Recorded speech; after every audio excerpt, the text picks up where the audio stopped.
네, 감사합니다.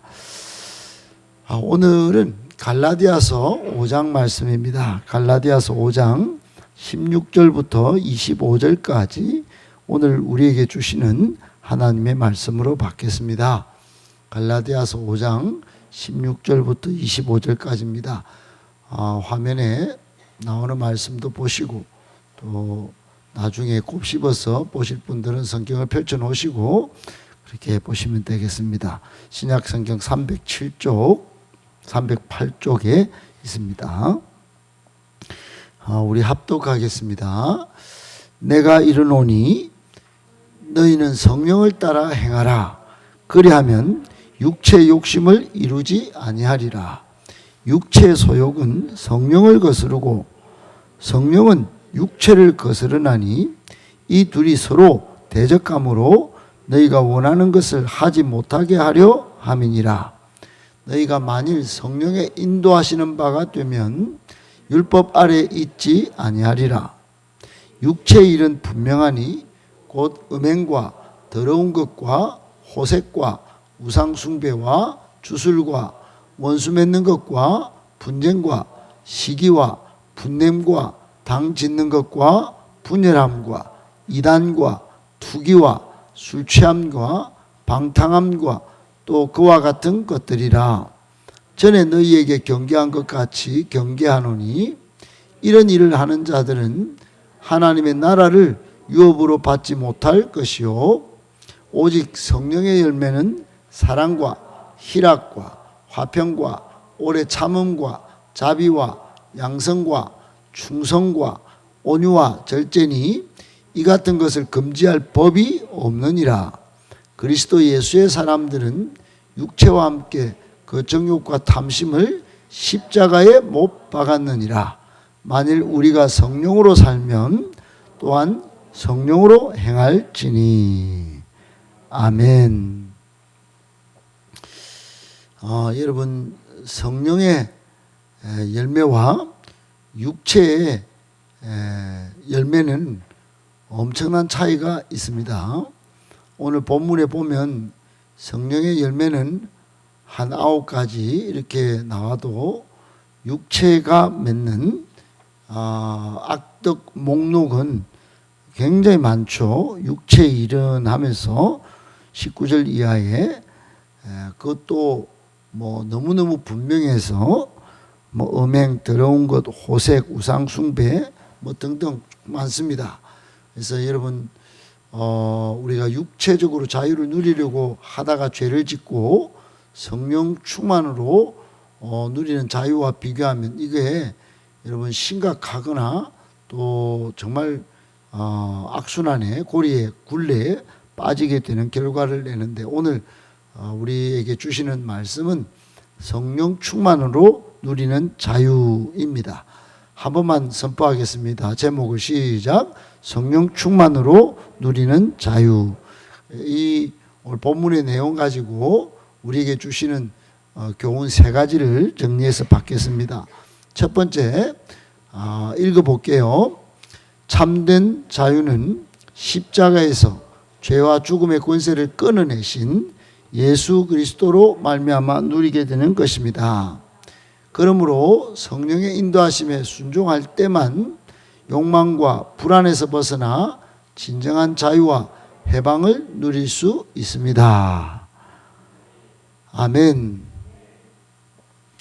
여러분, 자유, 사람들마다 굉장히 자유를 강조하고 또 자유의 길에 있지 않는 사람들의 수많은 스토리들 들어보면 야, 우리는 마음껏 누리는 자유가 별것 아닌 것처럼 느끼고 살지만 그렇지 못한 세계에서 온 사람들의 이야기를 들어보면 참된 자유라는 것이 얼마나 놀라운 것이고 그들이 그 억압 속에서 빠져나온 것에 대한 희열을 말하는지를 우리는 잘 알죠. 그런데 참된 자유는 이렇다는 겁니다. 십자가에서 죄와 죽음의 권세를 끊어내신 예수님 때문에 온 거고 그걸 누리게 되는 게 이게 참된 자유인데 그러므로 지금은 성령의 인도하심을 따라 살아야 합니다. 그러면 욕망과 불안에서 벗어나 진정한 자유, 진정한 해방을 누릴 수 있다는 것입니다. 그것이 성경에서 말씀하는 참된 자유예요. 여러분, 성경은 서두르지 않고 더 깊은 자유, 곧 갈라디아서 5장 16절에 성령을 따라 행하라고 말씀합니다. 예수님께서 십자가에서 죄와 죽음의 권세를 끊으셨기에 우리는 더 이상 자유를 증명하려고 애쓸 필요가 없어요. 그리스도 예수의 사람들은 육체와 함께 그 정욕과 탐심을 십자가에 못을 박았다. 5장 24절에 그렇게 말씀하신 대로 성령의 인도하심 속에 살아갈 때 우리는 율법 아래 억지로 순종하는 존재가 아니라 사랑 안에서 자발적으로 하나님과 동행하는 존재로 하나님의 부르심을 따라 사는 존재로 부름받았다는 겁니다. 이 인간에 대한 실존을 연구한 에릭 프롬이라고 하는 철학자가 있는데, 프롬은 인간의 불안은 창조주를 떠난 피조물이 자신의 한계를 인정하지 못한 데서 비롯된다. 에릭 프롬은 그렇게 이야기를 했어요. 그가 쓴 많은 사랑과 자유와 등등 인간의 이야기 속에 등장하는 인간의 불안은 창조주를 떠난 피조물, 우리가 자신의 한계를 인정하지 않고 우리가 막 자유를 막 쟁취할 수 있는 것처럼 그렇게 할 때 정말 불안이, 거기에 염려와 근심이 또아리를 차고 있다가 그 불안으로 사람을 잡고 염려 근심으로 사람을 잡는다고 말하는 거예요. 참된 자유는 하나님 없이도 살 수 있다 하는 것이 참된 자유가 아니라, 다른 말로 하면 하나님 안에서 비로소 내가 누구인지 알게 되는 데서부터, 고백하는 데서부터 오는 자유, 그게 참된 자유인 것이에요. 아멘. 여러분, 인류는 자유를 찾아서 하나님을 떠난 선택을 했어요. 그러니까 그 선택은 처음에는 잘못된 선택인 줄 모르고, 와, 우리는 자유다 이렇게 하고 자유를 선포하면서 누린 선택이었지만, 자유가 아니구나. 나중에는 죄와 죽음의 굴레를 불러온 겁니다. 죄와 죽음의 굴레 속에 들어간 거예요. 그러니까 자유가 아니라 오히려 죄 속에서 죽음 속으로 들어간 겁니다. 구덩이를 찾아서. 바울은 오늘 갈라디아서에서 이렇게 말씀합니다. 너희는 성령을 따라 행하라. 성령을 따라 행하라. 한 번만 따라 합시다. 성령을 따라 행하라. 참된 자유는 선택지를 늘리는 데 있지 않아요. 성령의 인도하심에 순종할 때만 욕망과 불안에서 벗어나 진정한 해방을 누릴 수 있다고 16절에서 말씀합니다. 여러분, 오늘 보면 악의 목록이 쭉 나오는데 육체를 따라 사는 삶은 끊임없는 욕망, 끊임없는 비교, 끊임없는 경쟁, 그리고 결국은 파괴와 분열로 나아가는 거예요. 그 속에서 헤어날 수가 없습니다. 왜 그럴까요? 하나님 없이 스스로 살아가려는 인간은 자신의 존재를 끊임없이 자기가 증명해야 하기 때문에 그런 거예요. 자신의 존재 증명을 자기가 막 하는 겁니다. 내가 어떤 존재인지, 내가 가치 있는 사람인지, 내가 인정받아야 할 이유가 뭔지, 이런 질문 앞에 끊임없이 인간은 불안하고 자신이 막 경쟁 속에서 그거를 증명해 보이려고 하는 거예요. 그래서 세상의 성공을 취합니다. 세상의 물질을 잡습니다. 명예와 권력을 막 누리고 그래 쫓아가는 겁니다. 그러나 여러분, 역사책을 많이 본 사람은 딱 깨닫습니다. 아무리 그것을 붙잡아도 만족이 없다는 사실.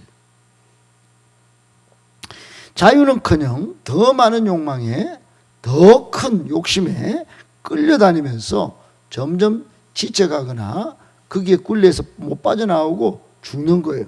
자기만 죽으면 좋은데 다른 사람도 그렇게 불안 죽음 속으로 끌고 들어가는 거예요.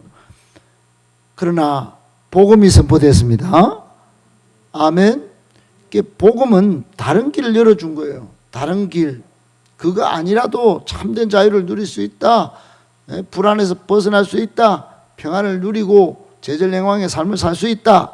그렇게 복음은 다른 길을 열어주신 거예요. 예수님께서 십자가에서 우리 죄의 권세를 깨뜨려 주심으로.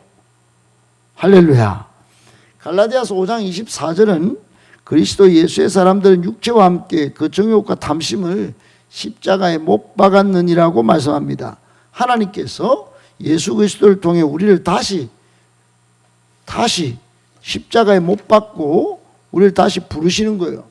하나님께 돌아오라고, 하나님을 아는 지식으로 다시 살라고 참된 자유의 삶으로 초대하신 겁니다. 여러분, 하나님을 아는 지식은 그 삶의 변화로 나타나야 되는데, 삶을 변화시키는 능력이 되어야 하는데, 복음은 내 마음대로 사는 자유가 아닙니다. 복음이 주는 자유는 하나님 안에서 다시 살아나는 자유입니다. 내 인생의 주인을 내가 아니라 하나님께 드릴 때 비로소 찾아오는 자유 말입니다. 우리는 스스로 세상으로부터 자유할 수 없는 존재였습니다. 죄의 권세 아래 종로로 닫은 사람들이었어요. 그러나 하나님께서 우리를 그냥 두지 않으셨고 예수 그리스도를 보내셔서 우리를 죄와 사망에서 해방시키시고 우리를 하나님 나라 백성으로 살아가게 하셨습니다. 그래서 갈라디아서 5장 18절 우리에게 너희가 만일 성령의 인도하시는 바가 되면 율법 아래 있지 아니하리라 말씀합니다. 이제 우리는 율법 아래 얽매인 사람들이 아니라는 위대한 선포인 것입니다. 이게 완전 자유인 거예요. 자유. 율법 아래 율법을 지켜야 하나님 백성이 되고 하나님 자녀가 되고, 이게 아니라는 거예요. 억지로 여러분 순종하는 사람들이 아닌 것이에요. 사랑 안에서, 은혜 안에서 하나님과 동행하는 삶, 하나님의 자녀가 되는 삶, 하나님의 백성이 되는 삶, 자유를 누리는 삶, 그런 삶으로 부름받았다는 사실입니다. 이 사실을 깨닫고 여러분 예수 그리스도 안에서 주어진 이 자유를 마음껏 누리는 백성이 되시기를 예수님의 이름으로 축복합니다.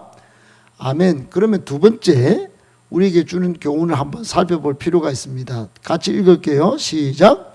성령을 따라 행하는 것, 곧 성령 안에서 걷는다는 것은 성령께서 가시는 곳으로 향하고 성령의 음성에 귀 기울이며 그분의 뜻을 분별하여 순종하는 삶을 의미합니다.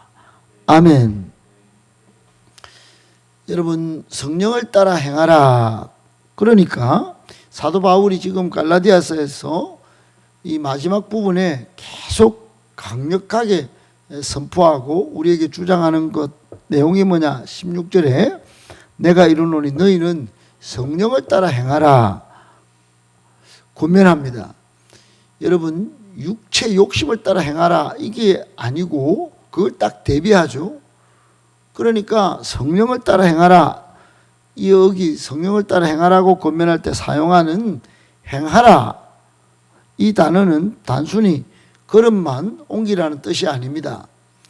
스승이 앞서가면 제자가 곁에 서서 보폭과 호흡을 맞추며 걷는 장면이 우리가 떠오르는데, 고대 철학자들 중에 정원을 이렇게 돌면서 스승한테 배우던 페라파토스 학파가 있어요. 근데 이것처럼 신자는 성령 곁에서 그분의 속도와 시선을 따라 걷는 사람들인 거예요. 중요한 건 어느 손을 쓰느냐가 아니라 누구를 바라보느냐, 어떻게 발걸음을 맞추느냐, 이게 중요한 거예요. 여러분, 수술실에서 왼손잡이가 오른손을 들면 위험하겠죠. 왼손잡이는 왼손잡이로 수술을 해야 집도가 잘 되는 거예요. 우리는 본능을 내려놔야 돼. 본능으로 살면 위험한 거예요. 성령의 리듬에 보조를 맞춰야 하는 것입니다. 바울은 갈라디아서 5장 16절에 내가 이르노니 너희는 성령을 따라 행하라. 그리하면 육체의 욕심을 이루지 아니하리라 말씀합니다. 율법으로 사람은 변하지 않아요. 억지로 지켜낸 순종은 오래가지 못합니다. 겉은 변하는 것 같아도 속 사람은 여전히 본능대로 사는 옛사람이에요. 그러나 꼭 기억해야 합니다. 성령께서 우리 안에 거하실 때, 성령을 따라 행할 때 비로소 우리의 삶은 진짜 변화하기 시작하는 것입니다. 하나님은 억지로 우리를 끌고 가시는 분이 아닙니다. 하나님은 사랑으로 우리를 부르십니다. 성령을 우리 안에 부어주시고 보내주셔서 우리를 새 사람 되게 하시는 것입니다. 여기서 바울은 성령의 지배를 받는 신자의 모습을 묘사하기 위해서 4개의 동사를 사용했는데, 첫 번째가 16절에 성령을 따라 행하라는 것이고, 18절에 성령의 인도하심을 받는다 이런 거고, 그리고 25절에 보면 성령으로 산다. 그리고 25절 하반절에 보면 성령과 보조를 맞춘다. 이런 표현을 4가지로 쓴 겁니다. 그러니까 거의 모두 동일한 의미를 지니면서도 관계하고 방향, 목적, 이게 전부 상호작용, 역동적 다이내믹하게 서로 상호작용하는 것을 암시를 하고 있는 4단어예요. 특히 16절에 여기 우리가 계속 보는 대로 행하라, 이 말은, 성령을 따라 행하라, 이 말은 페리파타이테, 즉 이미 시작한 여정을 멈추지 말고 계속해서 지속적으로 나아가라, 이런 명령입니다. 지속적으로. 그러니까 바울이 갈라디아 교인들에게 상기시키듯 그들은 그리스도의 십자가 복음을 들고 성령을 딱 받았는데, 3장에 보면 그런 게 있어요. 그러니까 딱 성령을 받았는데 이제 성령을 따라 보조를 맞추고 시선을 맞추고 그 걸음을 지속적으로 멈추지 말고 계속 가는 것, 그걸 행하라. 성령을 따라 행하라. 이렇게 말씀하신 거예요. 또한 행하라는 누군가를 따라 걷는다. 누군가를 따라 걷는다. 제자가 스승을 따라 걷듯이 특정 방향을 따라서 나아간다는 뜻이기도 합니다. 고대는 아리스토텔레스의 제자들이 스승의 가르침을 따라 이리저리 걷고 또 토론을 했다고 해서 페라파토스 학파라는 이름이 붙여지기도 했는데, 스승이 가는 대로 보조를 맞추면서 이야기를 쭉 하면서 그렇게 갔어요. 똑같은 겁니다. 그때 기록된 말씀이니까 여러분 마찬가지로 성령 안에서 걷는다는 건 성령께서 가시는 곳으로 향하고 성령의 음성에 귀를 기울이고 그리고 그분의 뜻을 분별하여 순종하는 삶을 의미하는 것이에요. 아멘, 아멘. 예.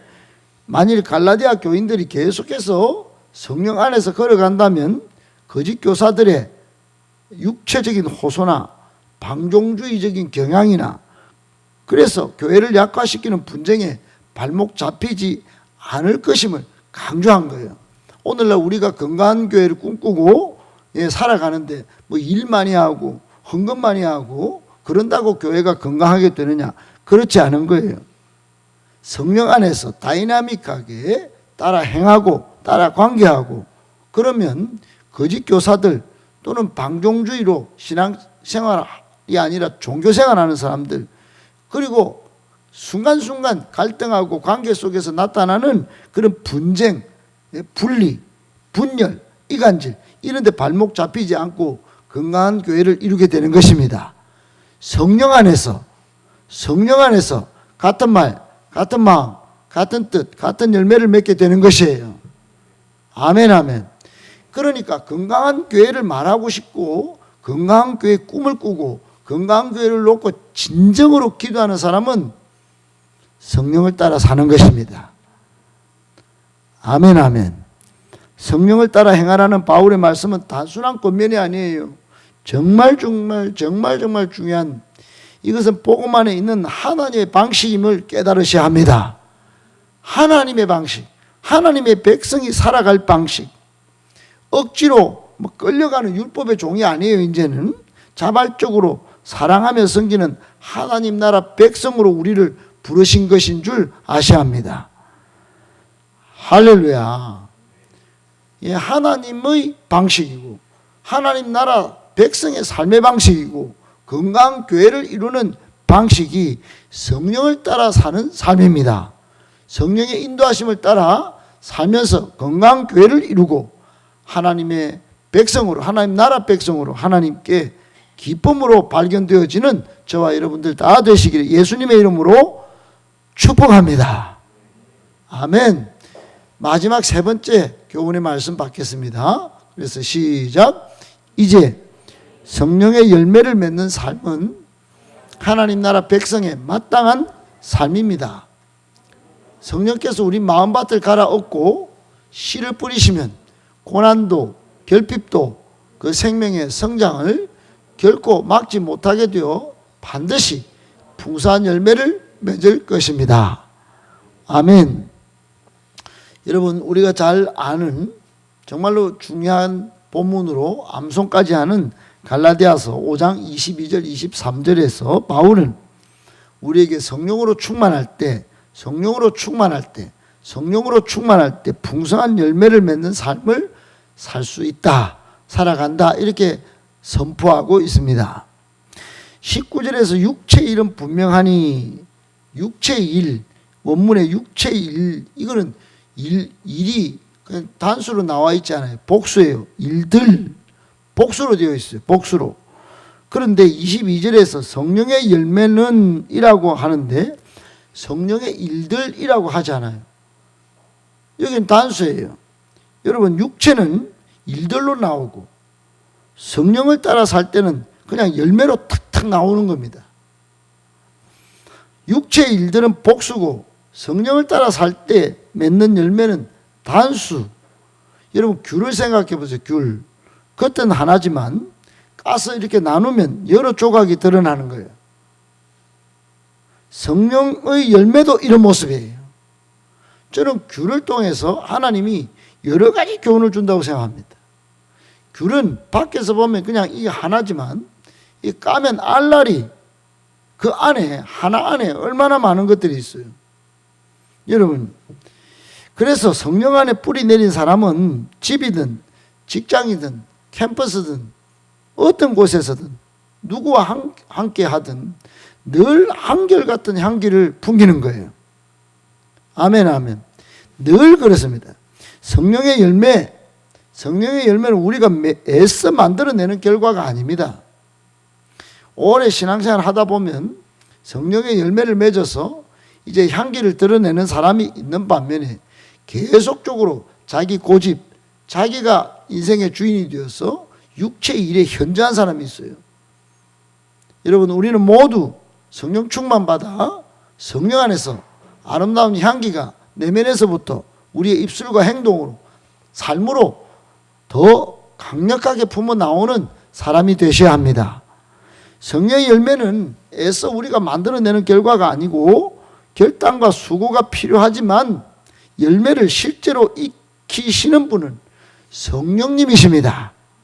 성령님이세요. 그래서 바울은 금지할 법이 없다고 선언한 거예요. 이거 어떻게 금지하겠냐? 성령님이 하시는 걸 금지할 법이 없느니라. 여러분, 저는 이 금지할 법이 없다, 이 단어를 상당기간 이게 무슨 말이지? 제가 성경 읽어도 이게 이해가 안 됐어요. 성령님이 하시면 말릴 존재가 이 세상에는 없습니다. 어떤 제도와 상황, 심지어 우리의 약함도 성령의 열매가 자라는 것을 막지 못하는 겁니다. 성령께서 우리 마음밭을 갈아엎고 씨를 뿌리시면 고난도 결핍도 문제가 안 돼요. 그 생명의 성장을 막지 못하는 겁니다. 이게 얼마나 큰 은혜인지 몰라요. 여러분, 이제 우리에게 필요한 건 말씀에 머무르고 기도로 숨을 쉬고, 그러니까 그렇게 하는 거, 그렇게 이웃에게 이걸 흘려보내는 겁니다.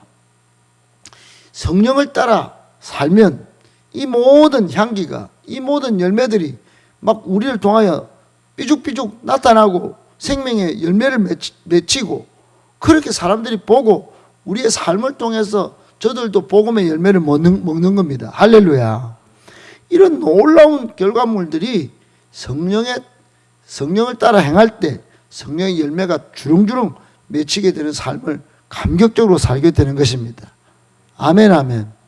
결론입니다, 여러분.